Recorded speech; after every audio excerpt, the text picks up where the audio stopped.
I'm mad. And bleeding. Tom and Jerry made 60 FPS using AI. Interpolating pixel art with AI. Even a simple animation can be made fluid and lifelike using AI. Boost your animation to 60 FPS. AI's Enhance Animate to 240 FPS. What Mulan would look like in 60 FPS. 5 million views. Just fuck it, right? I'm an animator. Why try? Press a button. He does it all for you. Hey Google. Animate this video. Sure. Now playing Sorry About Your Penis. Oh, it's by not Smash what Mouth on I. I just don't get it. I don't get it. This is the Mario in Unreal of animation. A complete slap in the face to the animator. I could give you several reasons. Hell, I could make a whole ass video about why this looks so bad. You know what? I think I will. I think I will. Because either I rant to you for the next 10 minutes to satisfy the goblin in my brain, or he's gonna tell me to do something far worse. Come on. Fuck. Okay, let's just cover the basics. This is 24 frames a second. This is 48. Look close. You see the difference. Good job. Basically, unless you're watching a soap opera, a gaming video, or Gemini Man, most of the video you watch is displayed at the standard 24 FPS. Now, 24 frames every second sounds like a lot, because it is.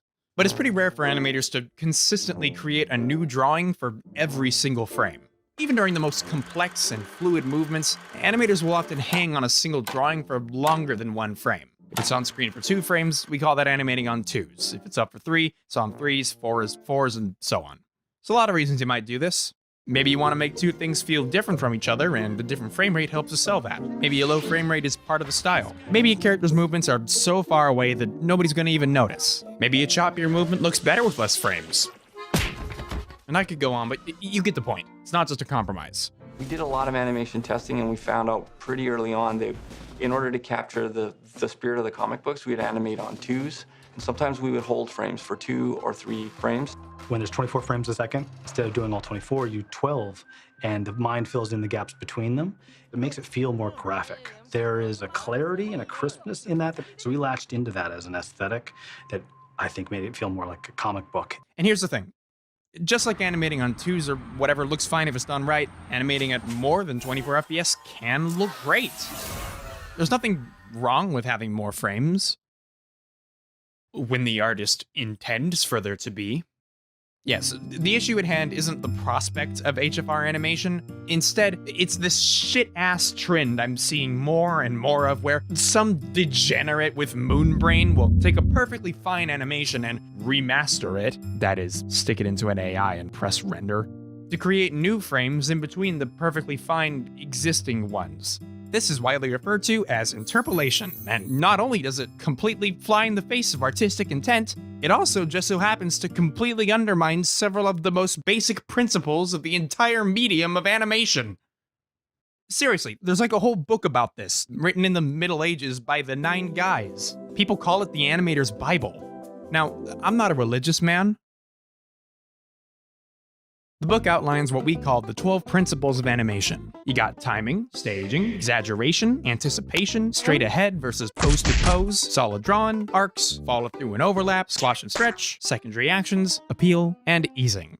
Now, I don't expect you to internalize and remember all of that, but suffice to say, all of these principles are, in their own way, extremely important to the process of crafting a good-looking cartoon.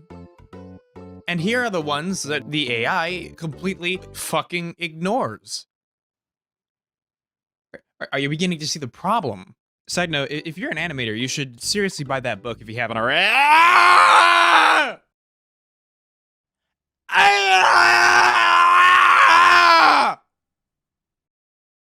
That's expensive. I want to buy this book, but for not expensive. If only there was some kind of program that would... Honey, the free browser extension designed to automatically siphon coupon codes into your shopping cart on Best Buy or whatever, is also siphoning money into my bank account in exchange for promotion. Wow! Look how much my friend Brayden likes it.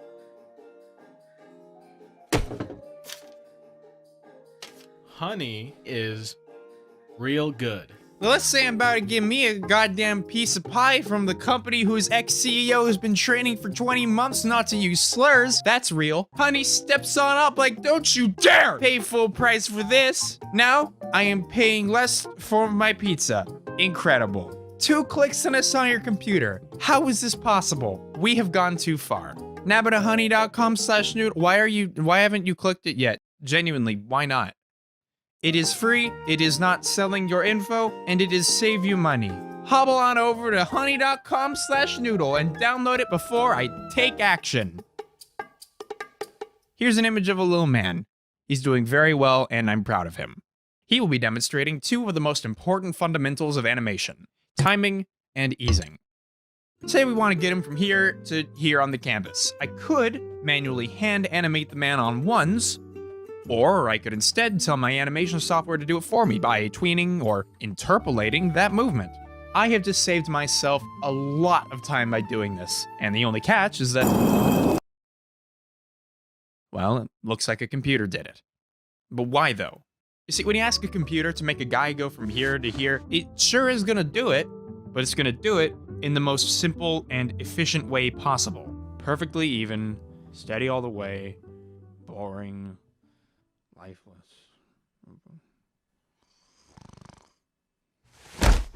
This is exactly what the fucking AI is doing. And unless you're literally animating a robot, you would never, ever animate something like this.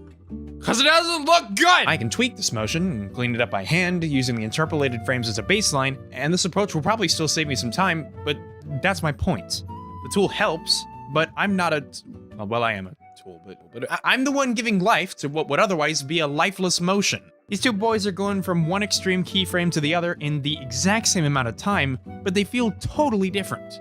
One of them was made by Dane, age 2. The AI has no concept of easing into or out of movement, and so it introduces boring, sterile timing that conflicts with what the animator intended, disrupting the flow and, ironically enough, making the motion jerkier and harder to understand. It always just looks lifeless and unnatural. That looks so bad. But wait!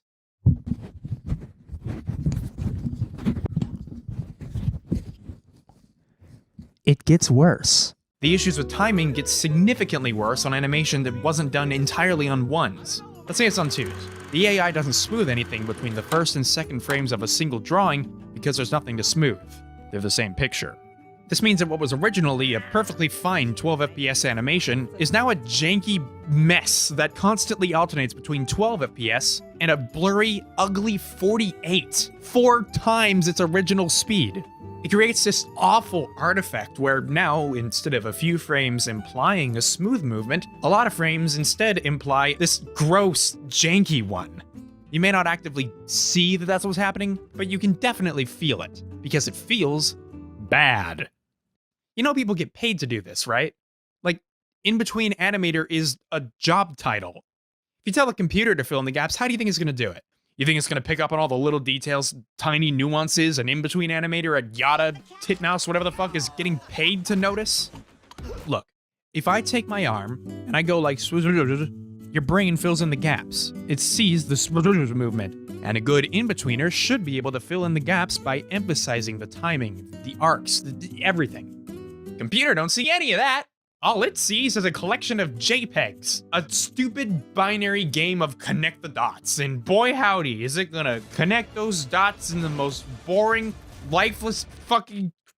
How do people like this? This is like ordering a $30 gourmet steak and waterboarding it in ketchup. Like taking a picture of the Sistine Chapel and putting a fucking HDR filter on it. Fix your painting, 4K remaster, 10 million views. Why do I try? Should I even try? This whole shot is interpolated, did you even notice? Because last time I intentionally sabotaged the quality of my own work for a gag, I got half a dozen comments losing it over how smooth it apparently looked. Fuck! You know, believe it or not, I don't super enjoy being negative all the fucking time. But you know what I also don't enjoy watching an animation? It's got Vaseline all over it. You know, part of what makes 2D animation so appealing is its absolute clarity. It's the fact that you could basically pause on any frame and get a fully realized illustration. It's the kind of frame-by-frame perfection that you can't get with live action that helps to make a great animated sequence so fun to look at. Before we say it, yeah, that includes smear frames. Those are very much designed to look appealing, to clearly outline a specific motion. I mean, why else would 3D animation be doing it now? Sure as shit looks better than this. The result of feeding it into a neural network and hoping for the best. Oh wow, look at this cool animation, but wouldn't it be better if you could hardly fucking tell what was happening? I love how the Japanese and English onomatopoeia is completely unreadable. Kind of an objective improvement. Look at this. I fed the finished man back into the AI for the hell of it, and not only did it ruin the timing and deep fry the in-betweens, it can't even figure out which part of the body is which. This is a common thing that it does. Like, Jesus Christ. And I don't buy the whole, oh, it's AI, it'll get better with time argument. First off, no, that's not how AI works. Secondly, even if it was, it wouldn't matter because that's not what the AI is fucking designed for. It was made for live action.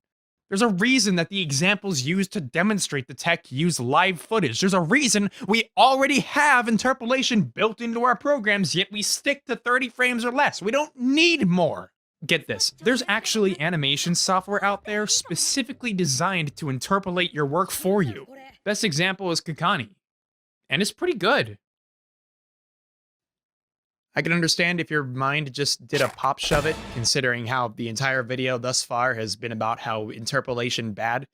But there's a couple major things that set this program apart from the AI garbage.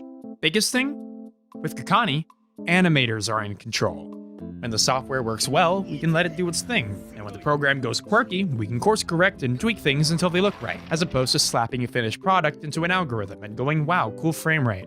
It's also not designed for animating at higher frame rates. Rather, it helps create regular in-between frames on 1s or 2s or whatever to speed up the animation process. Like the little man from earlier! Oh my god, it all makes sense! Why do you think some animators working in movies and games are lowering the frame rate, not raising it? Don't you think that if HFR animation were a natural progression for the medium, everyone would be doing it?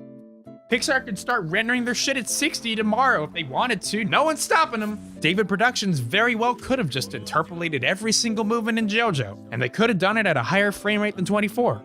But they didn't. Not just because it would be more trouble than it's worth, but because it would look weird and out of place.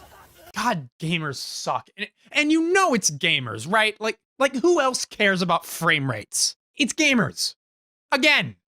It's honestly just blatant misuse of a genuinely amazing tool. When interpolation is used to enhance sporting events or generate slow motion footage, it's amazing what it can do. It's just like any tool. When you use it right, it's very good. Jackhammer's a great tool. Just, you know, maybe not for washing your car. I can already tell. There's gonna be so many people in the comments just like, I don't care, I just think it looks better, smile. Completely missing the point that even if you prefer ketchup on your gourmet steak, it's still an insult to the chef. These remasters and enhancements fail to understand that by smothering their source material in AI, they completely undermine artistic intent. I've spoken to dozens of animators about this. I promise you, it's not just me who hates this. We all do. You know, if this is where we are with automation and AI, I don't think robots are going to be replacing us animators anytime soon. Attention! You are being reallocated! Failure to comply will result in discipline.